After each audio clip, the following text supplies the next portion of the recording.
My name is Jamie Weisner and my husband is Chad.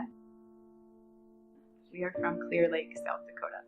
Chad and I have 3 children. Hayden is 11, Addison is 8 years old, and Carson is 6.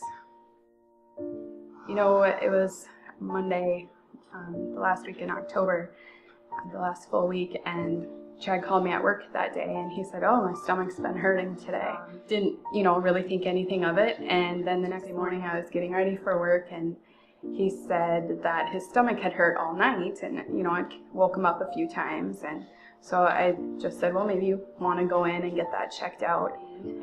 The doctor had tried calling and wanted to talk to me, and I was gone, and so he called back a little later. So, in visiting with him over the phone, we decided we probably didn't need to drive to the ER that night in Sioux Falls, but he said, well, at least he needs a colonoscopy.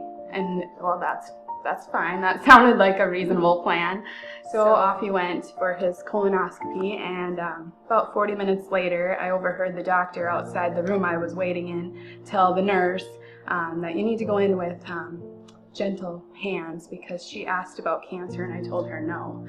And one of the first things the cancer doctor said was, this is not colon cancer like you've been told. It is definitely cancer, but it's going to be a type of non-Hodgkin's lymphoma. And he said that he wanted us to come to Mayo Clinic. And we got to Mayo, and Dr. Witzig is Chad's lymphoma doctor. He said, well, I have it narrowed down to 2 types, but I really need to get this right. It's going to be very important for treatment. And we went back then on Tuesday, and he said that that's when he had it narrowed down. It was definitely the Burkitt's lymphoma, and admitted Chad that afternoon into the hospital to start treatment.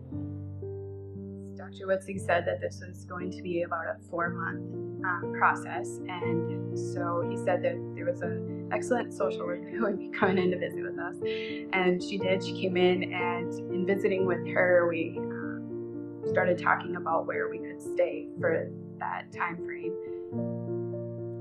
My name is Erica Bryan Wagner, and I sit on the board of the Med City Foundation. I'm a social worker, and I work with patients who are coming to town for treatment for blood cancers. She gave numerous resources, and I started making a lot of phone calls. Some of the different places didn't work. Like one, they didn't allow children just because of the risk of infection. I also called some of the extended stay hotels. They wanted over $2,000 a month, and I thought, wow, that's $10,000.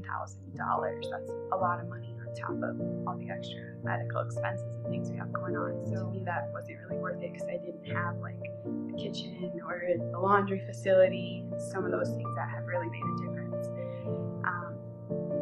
And it's just not very homey either.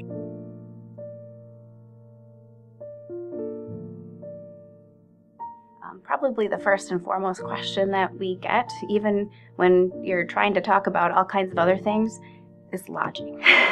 So where are we going to stay? How are we going to make this work?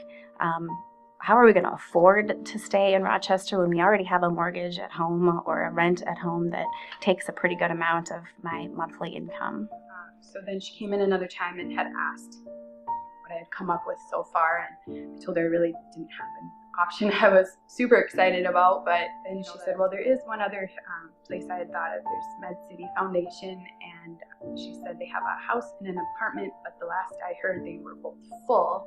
She said, but I can still give you the name and phone number, and you can make a phone call, and it might be worth it. There are times that even though we have many wonderful options in Rochester for lodging, that whatever it is they are looking for isn't there in an affordable way. So we ended up going with the apartment through Med City Foundation because it was a significant savings to us and to our family for the 4-month time period.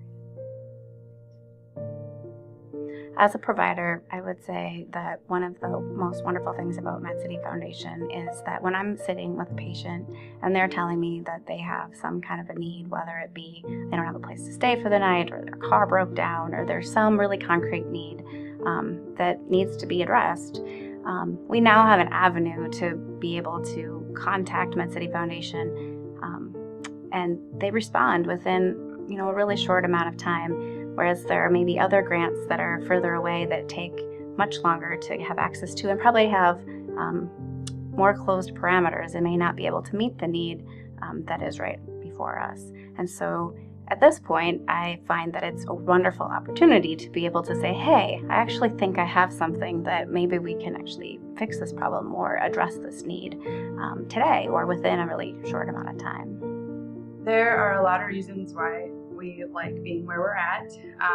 Some of them are the ease of getting back and forth for appointments or checking into the hospital for admission, or even just daily when I go over to visit Chad. The building is locked, you have to have access to it, and so that's something that makes me feel really secure. And we have laundry facility right where we're at within our space, so I don't have to, access a laundromat and those kind of things. And so all of these things have just really made this apartment such a blessing to us while we're here.